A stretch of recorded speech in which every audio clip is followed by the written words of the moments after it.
अस्सलाम वालेकुम। बिन तारिक एसोसिएट्स का यूट्यूब चैनल आप देख रहे हैं। मेरा नाम मोहम्मद तैयब है। व्यूवर्स, एक बात जो हमेशा की जाती है, आज से एक साल के टाइम पीरियड में हम देखते हैं कि रियल स्टेट मार्केट पाकिस्तान में डाउन है।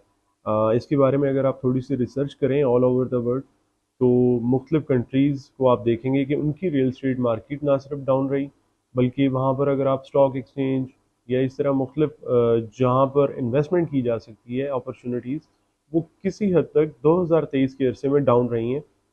उसकी पाकिस्तान में हम ज़ाहिर बातें रहते हैं, और मैं ख़ास तौर पे पाकिस्तान में बहरिया टाउन कराची में रियल एस्टेट का काम करता हूँ। तो मैं इसी को अपना बेस पॉइंट बनाऊंगा और पाकिस्तान की मार्केट को भी डिस्कस करूंगा। देखिए, इसमें कुछ वजूहात हैं। बहुत सारे लोग सवाल पूछते हैं, क्या रियल एस्टेट की मार्केट डाउन है? जी बिल्कुल ऐसा है। रियल एस्टेट की मार्केट डाउन है, इस वक्त भी डाउन है जब मैं आपसे बात कर रहा हूँ, और आज से तकरीबन 6-8 महीने पहले भी डाउन थी। उसकी चंद एक वजूहात थी, और जो वजूहात मैं डिस्कस करना चाहता हूँ वो मैंने चंद एक पॉइंट आउट की हैं। डाउन से मुराद हम लेते हैं कि मार्केट में ट्रांजैक्शंस नहीं है। मतलब आज से कुछ अर्सा पहले 2022 को मैं या 21 को देखता हूँ कि जिसमें हम देखते थे कि बायर और सेलर के दरमियान में बहुत सारी ट्रांजैक्शंस होती थी, वो कदरें कम हुई हैं। उसकी एक तो वजह ये है कि इन्वेस्टर के पास ऑल्टरनेट वेज बहुत ज़्यादा आ गए थे। मतलब रियल स्टेट से उसने अपना पैसा निकाला, वो डॉलर में चला गया, गोल्ड में चला गया, स्टॉक में चला गया। और बल्कि जो एंड यूज़र है उन्हें इस बारे में खुदा का शुक्र भी अदा करना चाहिए कि जो प्राइसेस हम देखते थे कि within week, within days या विद इन मंथ, प्राइसेस में डेली बेसिस पे उतार चढ़ाव देखने में आता था, और प्राइसेस जो थी वो काबू में नहीं आती थी। मतलब यहाँ पे बहरिया टाउन कराची में हम नॉर्मल जो पेमेंट टाइम कंसिडर करते हैं वो 15 दिन का करते हैं, तो इस 15 दिन के अरसे में भी प्राइसेस शूट अप करती थी। ठीक है। और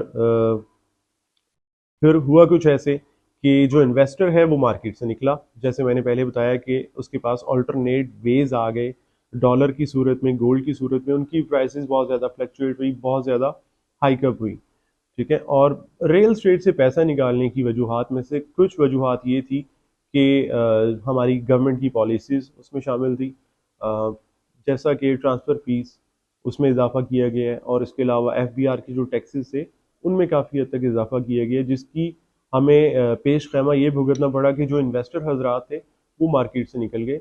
क्योंकि इन्वेस्टर अपनी कोई भी जो प्रॉपर्टी है, कोई भी जो उसका पैसा है, वो एक छोटे लॉन्ग शॉर्ट टर्म के लिए इन्वेस्ट करता है, लॉन्ग टर्म पॉलिसीज पर वो नहीं जाता। तो इसका हुआ कुछ ऐसे मार्केट पर इम्पैक्ट कि इन्वेस्टर मार्केट से निकल गया, और इस वक्त भी जो ट्रांजैक्शंस हो रही हैं वो जेन्युइन बायर और जेन्युइन सेलर्स के दरमियान में हो रही हैं। ठीक है। और ये बल्कि एक बहुत खुशाइंद बात है। आज से 1 या 1.5 साल के अरसे में हम देखते थे कि ऐसे लोग, मिडिल क्लास जिसको मैं कहूँगा, कि वो बहरिया टाउन में रहना, इन्वेस्ट करना एक ख्वाब समझते थे। लेकिन आजकल उनके लिए बहुत अच्छी अपॉर्चुनिटीज़ हैं कि वो अगर चाहें तो बहरिया टाउन कराची में, या फिर मुख्तलिफ सोसाइटीज़, DHA को मैं कंसिडर करूँ, ये इस तरह बहुत सारी सोसाइटीज़ हैं जो बड़े नाम है पाकिस्तान के, उनमें आजकल प्लॉट लेना या घर बनाना या घर लेना बहुत आसान हो चुका है। और इसमें अगर हम देखते हैं कि आजकल जो प्राइसेस जा रही हैं वो अपने बॉटम प्राइस पर आ चुकी हैं। मैं एग्जांपल दूंगा, कोई भी आप 125 गज का प्रेसिडेंट ले लें बहरिया टाउन कराची का, उसमें आज से 2 साल पहले जो प्राइसेस 50+ में थी, आज हम देखते हैं कि वो बिटवीन 20 to 30 के दरमियान फ्लोट कर रही हैं।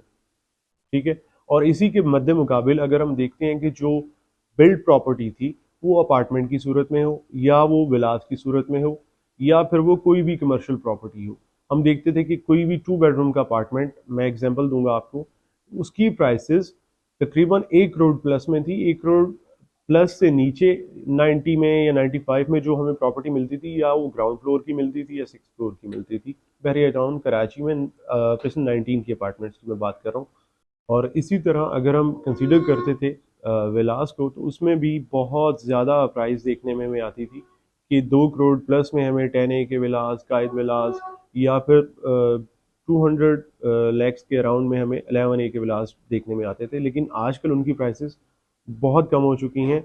बहुत कम भी मैं इस ज़मन में कह रहा हूँ कि मतलब पहले 2 करोड़ का जिनका बजट नहीं था, तकरीबन 1.5 करोड़ में हमें 235 गज का विला देखने में इस वक्त मिल जाता है। और जो रेडी प्रॉपर्टी है it's a hot cake now days. उसकी वजह ये है कि जो कंस्ट्रक्शन कॉस्ट है वो बहुत ज़्यादा बढ़ चुकी है। लास्ट ईयर अगर मैं देखें उसे, तो तकरीबन 4,500 से लेके 5,500 का कंस्ट्रक्शन रेट था। तो अगर हम देखते हैं रेडी प्रॉपर्टी को, तो इस वक्त जो रेडी प्रॉपर्टी है वेरी टाउन कराची की, वो हमें सिर्फ कंस्ट्रक्शन कॉस्ट में पड़ती है। मतलब उसके साथ अगर हम ऐसा कह लें कि लैंड फ्री है, कुछ कहना गलत नहीं होगा। हम आने वाले टाइम में देखेंगे इंशाल्लाह। उम्मीद की जा रही है जैसा कि पॉलिटिकल इकोनॉमिक कंडीशंस को देखते हुए, जैसे कि सरिये का, सीमेंट का और इसी तरह बिल्डिंग मटेरियल का रेट बहुत ज़्यादा बढ़ चुका है। यही कंस्ट्रक्शन कॉस्ट आपको तकरीबन 7,000 पर स्क्वायर फीट में देखने में आएगी। तो मेरी कंसिडरेशन के मुताबिक, मेरी रिकमेंडेशन के मुताबिक इस वक्त भी बहुत सारी अपॉर्चुनिटीज़ हैं इन्वेस्टमेंट के हवाले से।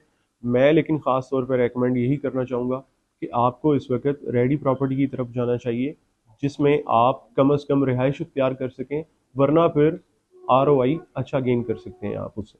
मज़ीद किसी भी इंफॉर्मेशन के लिए आप हमारा यूट्यूब चैनल देखते रहें। Thank you. अल्लाह हाफ़िज़।